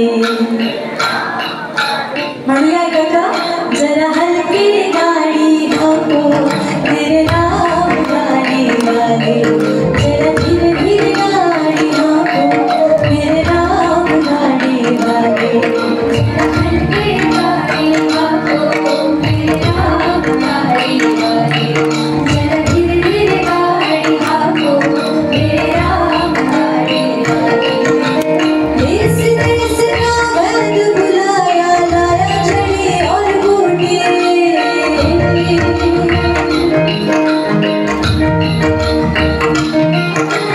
देश देश का वैद बुलाया लाया झड़ी और बूटी जड़ी बूटी मेरे काम आई जड़ी बूटी मेरे काम आई जब राम के घर की खूटी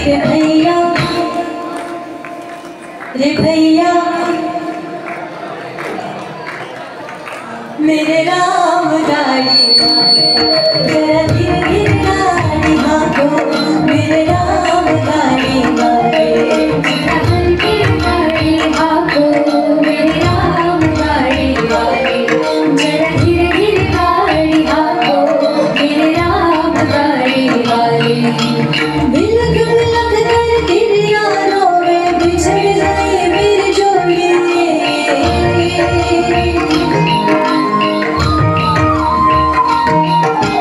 बिलक बिलक कर तिरिया रोवे बिछड़ जाए मेरी जोड़ी कहते कबीर सुनो भाई साधो कहते कबीर सुनो भाई साधो जिन जोड़ी उन तोड़ी रे भैया हल्की गाड़ी हाँको मेरे राम गाड़ी वाले जरा धीरे धीरे गाड़ी हाँको मेरे राम गाड़ी वाले जरा हल्की गाड़ी हाँको मेरे राम गाड़ी वाले जरा धीरे धीरे गाड़ी हाँको मेरे राम गाड़ी वाले हल्की गाड़ी हाँको मेरे राम गाड़ी वाले जरा धीरे धीरे गाड़ी हाँको मेरे राम गाड़ी वाले जरा हल्की गाड़ी हाँको मेरे राम गाड़ी वाले जरा धीरे धीरे गाड़ी हाँको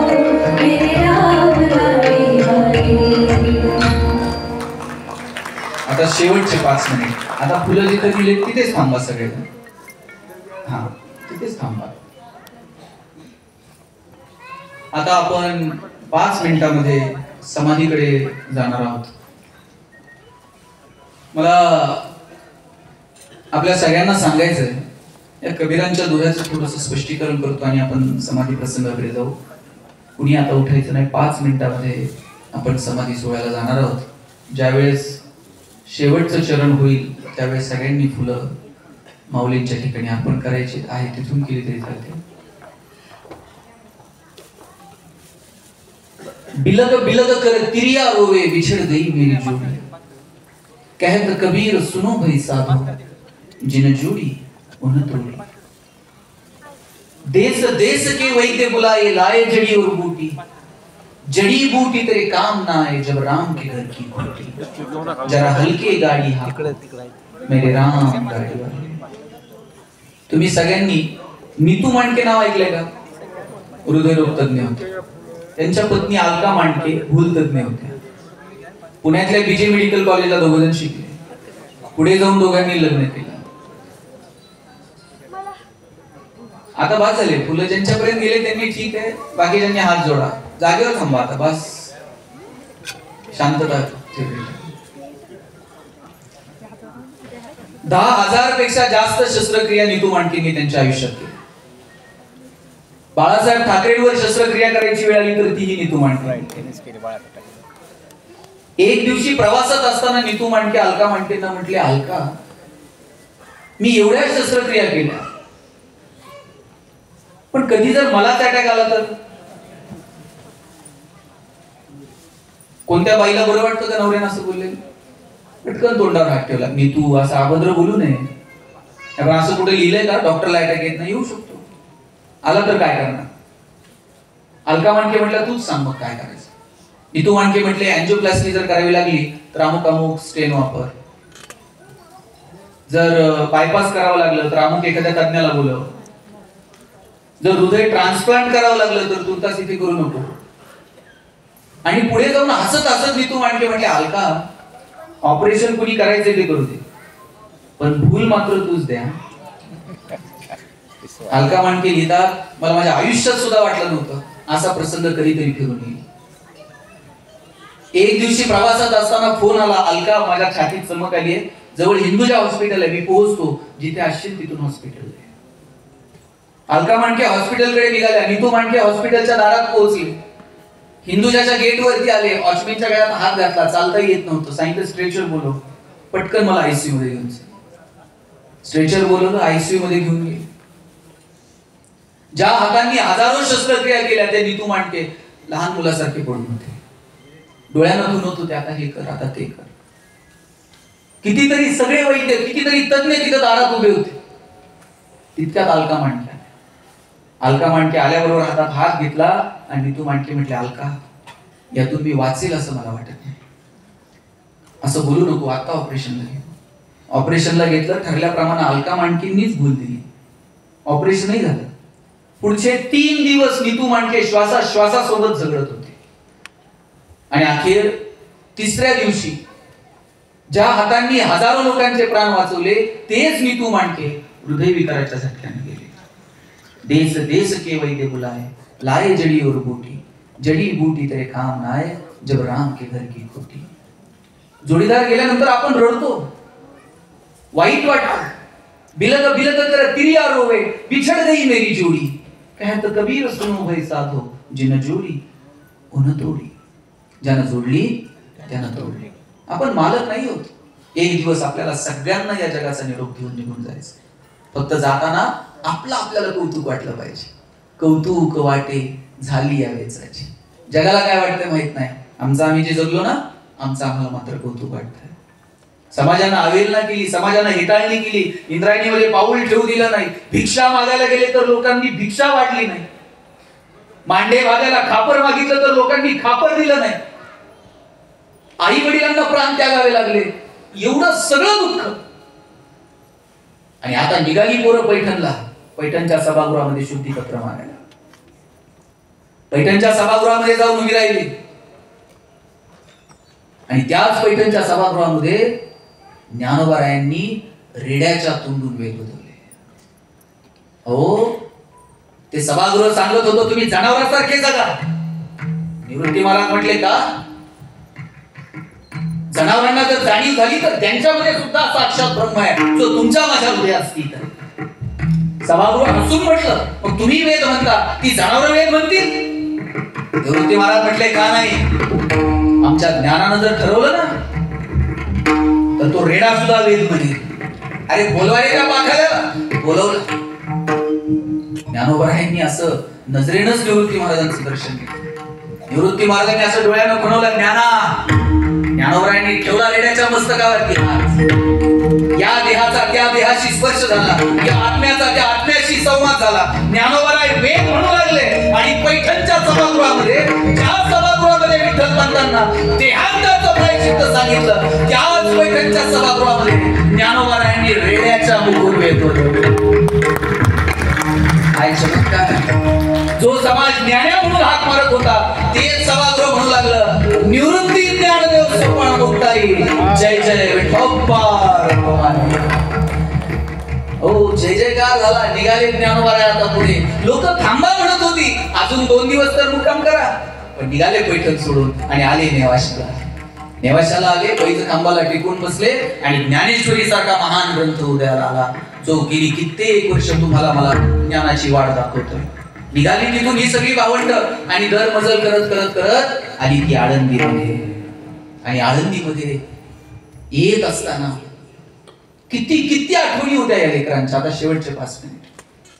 किती किती आठवणी होत्या. या लेकरांना आई आठवली असेल, आपले बाबा आठवले असतील. रक्ताच्या नात्याचं असं कुणी कुणी उरलं नव्हतं. ज्या झोपडीच्या शेजारी एक आजी राहायची, तिची फक्त एक आठवण, आणि ती आजी तरी आता आज भेटावी. आळंदीमध्ये पाऊल ठेवलं, इंद्रायणीकडे डोळे उघडून बघितलं. त्या पाऊल वाटा, ज्या पाऊल वाटा म्हणून आपले आई वडील चालले असतील, त्या पाऊल वाटा डोळ्याखालून घातल्या आणि झोपडीकडे निघाली. झोपडी अशी दृष्टिक्षेपात आली आणि मुक्ताई म्हटली, दादा, आपल्या झोपडीच्या समोर तिथे एक चिमणी बसायची, ती असेल का रे? मुक्ते, काय बोलतीस? ती चिमणी ती कसली आली आता? का रे, कुठे गेली असेल? मरून गेली असेल. का रे दादा? मुक्ते, चिमण्यांचं आयुष्य फार थोडं असतं. मरून गेली असेल असं म्हटल्याबरोबर काळजावरती ओरखडा उडाला, तसा ओरखडा मुक्ताईचा उडला. आणि ही सगळी लेकरं आपल्या झोपडीकडे आली. त्या झोपडीच्या शेजारी तिथे राहणारी आजी वाट बघत होती. अरे बाळांनो, किती दिवसानं आला. त्या सगळ्या पोरांना बघितलं आणि आजी अशी जवळ घेऊन बोलू लागली सगळ्या लेकरांशी. किती दिवसानं आलात बाळांनो.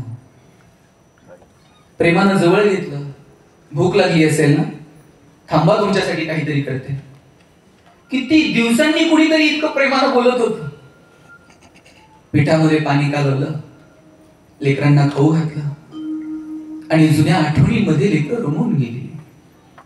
खूप दिवसांनी या झोपडीमध्ये आलेली पोरं. झोपडी स्वच्छ केली. ज्ञानोबरायांनी त्या झोपडीच्या बाहेर एक आळं केलं, त्यामध्ये मोगऱ्याचं रोप लावलं आणि सांगितलं, आजी, हे मोगऱ्याचं रोप लावलंय हा, ते वाढलं पाहिजे, बहरलं पाहिजे, फुललं पाहिजे. बाबांनो, आता कुठे निघाला? आजी, पंढरपूरला जातो, पांडुरंगाचं दर्शन घेतो आणि पुन्हा येऊ आळंदीला. किती हुंदडत आहे नुसती, जरा एका जागेवरती थांबत नाही. ए आजी, असं का? अगं, पंढरीच्या पांडुरंगाच्या पायावरती डोकं ठेवतो आणि येऊ पुन्हा आळंदीमध्ये. बाबांनो, तुमच्याशिवाय मला तरी कोण आहे? येत जा, भेटत चला. आजी, नक्की येऊ. आजीचा सुरकुतलेला हात हातात घेतला ज्ञानोबरायांनी. सगळ्या लेकरांनी पायावरती डोकं ठेवलं. मुक्तीनं पायावरती डोकं ठेवल्याबरोबर जोरात फटका आजीनं मारला. मुक्ते, लवकर या, वाट बघते. ज्ञानोबा आणि सगळी भावंड पंढरपूरला निघाली आणि पुढे गेल्यानंतर ज्ञानोबरायांनी वळून बघितलं आणि आजीला म्हटले, आजे, मोगरा जप हा, फुलला पाहिजे, वाढला पाहिजे, बहरला पाहिजे. त्याचा वेलू गगनाच्या वेली गेला.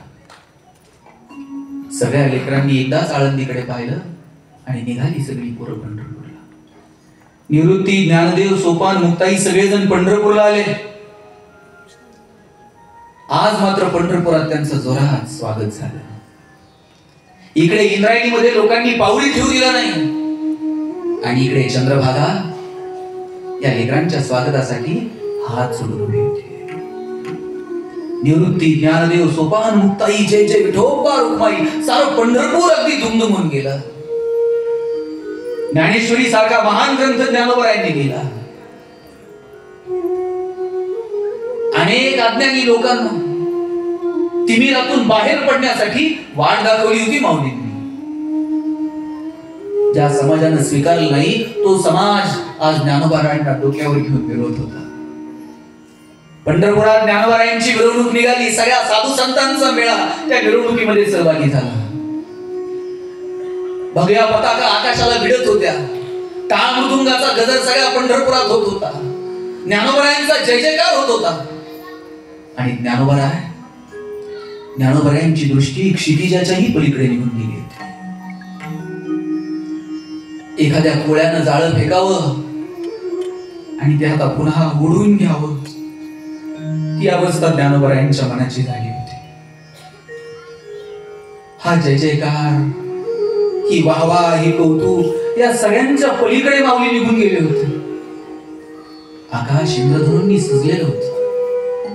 एरवी तुम्हाला मला इंद्रधनुचे 7 वेगवेगळे रंग दिसावेत, पण ज्ञानोबरायांसाठी अवघा रंग,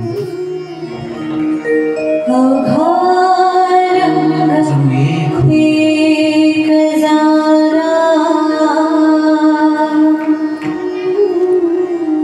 रंगी रंगला श्रीरंग अवघा रंग एक जाना अवघा रंग एक जाना अवघा रंग एक जाना रंगी रंगला श्रीरंग रंगी रंगला श्रीरंग अवघा रंग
रंग एक झाले.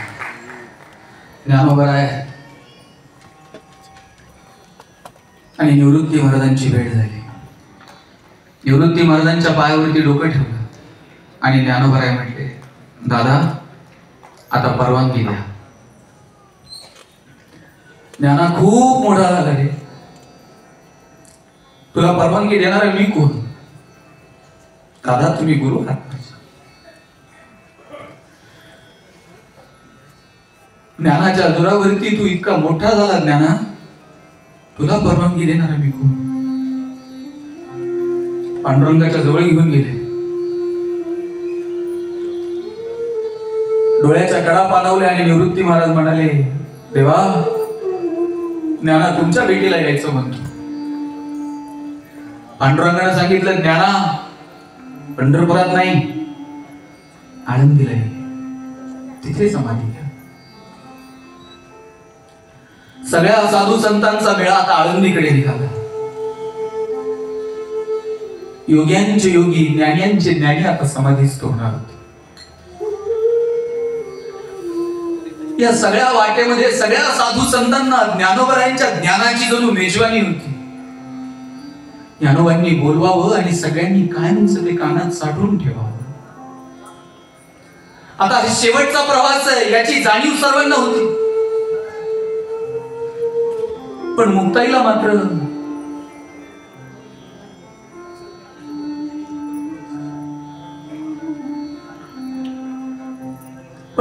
मात्र याची कल्पना नव्हती.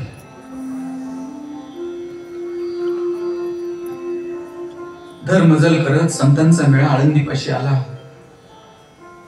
आणि इंद्रायणी मात्र हात जोडून देवापाशी उभे राहिली. इंद्रायणी म्हणाली, देवा माऊली आळंदीत येतात, एक विनंती होती. माऊलींचे पाय फक्त माझ्या डोहाला लागले होते. ज्या इंद्रायणीमध्ये लोकांनी पाऊल ठेवू दिलं नाही, तीच इंद्रायणी हात जोडून उभी आहे. माऊली तुमच्या पायाचा स्पर्श फक्त. ज्ञानोबा समाधीला जायला निघाले. निवृत्ती महाराजांनी ज्ञानदेवांकडे पाहिलं. नामदेवरायांच्या मुलांनी जागा स्वच्छ केली होती. आळंदीमध्ये जनसागर लोटला होता. ज्ञानोबरायांचं दर्शन घ्यावं, त्यांच्या पायावरती डोकं ठेव. आणि इकडे निवृत्ती महाराज मात्र रडायला लागले. रडणाऱ्या निवृत्ती महाराजांकडे नामदेवरायांनी पाहिलं आणि नामदेवराय म्हणाले, दादा आकाशात कितीतरी तारे येतात आणि निखळतात, आकाशाला त्याचं दुःख का वाटावं? डोळ्यात पाणी का?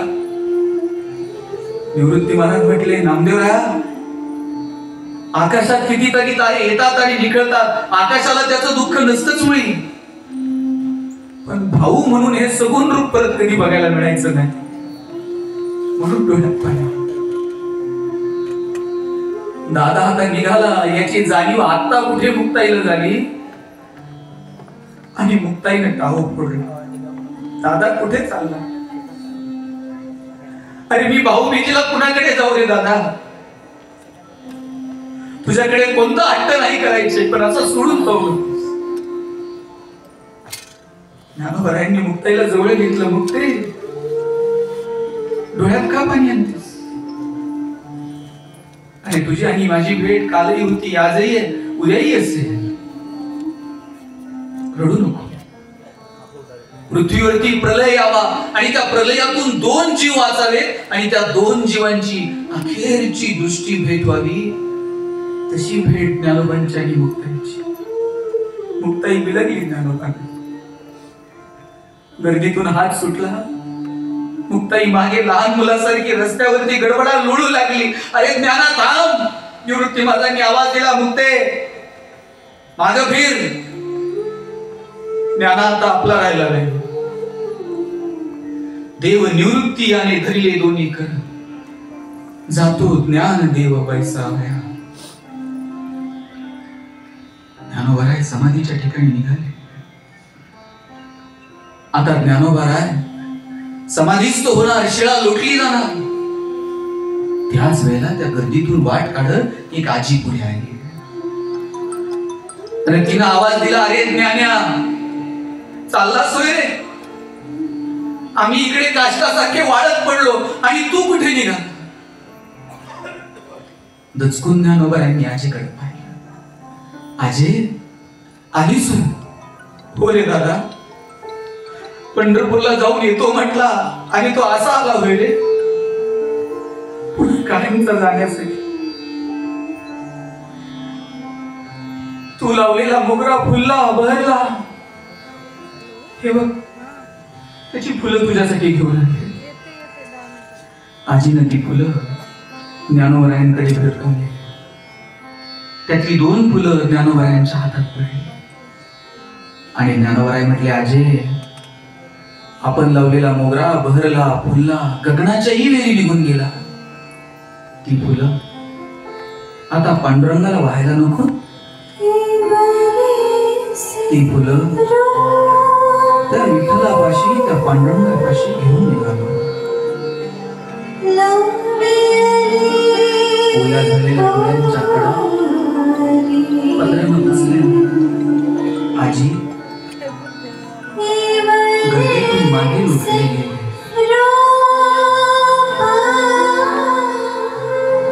शिळा लुटली गेली आणि उभ्या जगांसाठी पसायदान मानणारी आमची माऊली लोकांनी अवहेलना केली.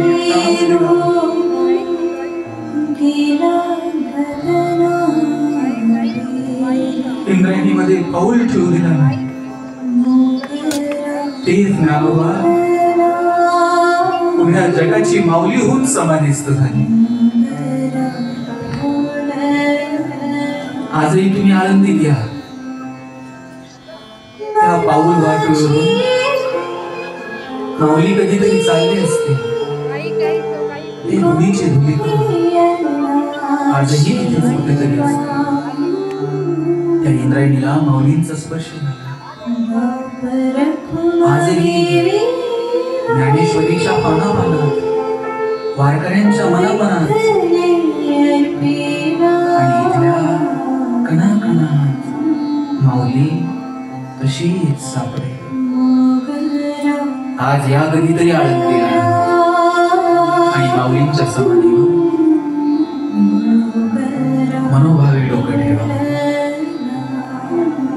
त्या समाधीतून आजही तुम्हाला ज्ञानोबरायांचं अस्तित्व. आजही इथे आजूबाजूला कुठेतरी आपल्या माऊली असते. त्या समाधीवर ज्यावेळेस मनोभावे डोकं ठेवा,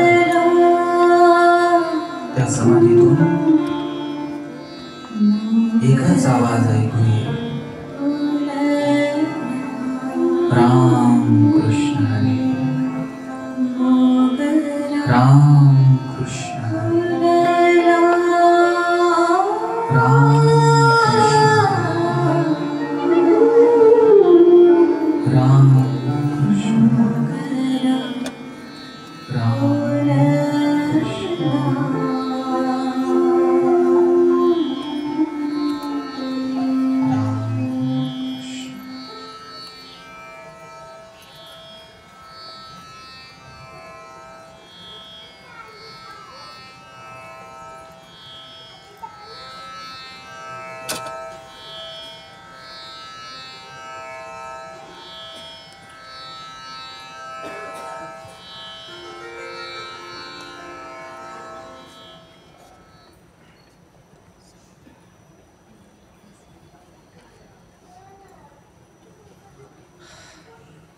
सगळ्यांनी फुलं माऊलींच्या ठिकाणी व्हायचे आणि कार्यक्रमाला समाप्त.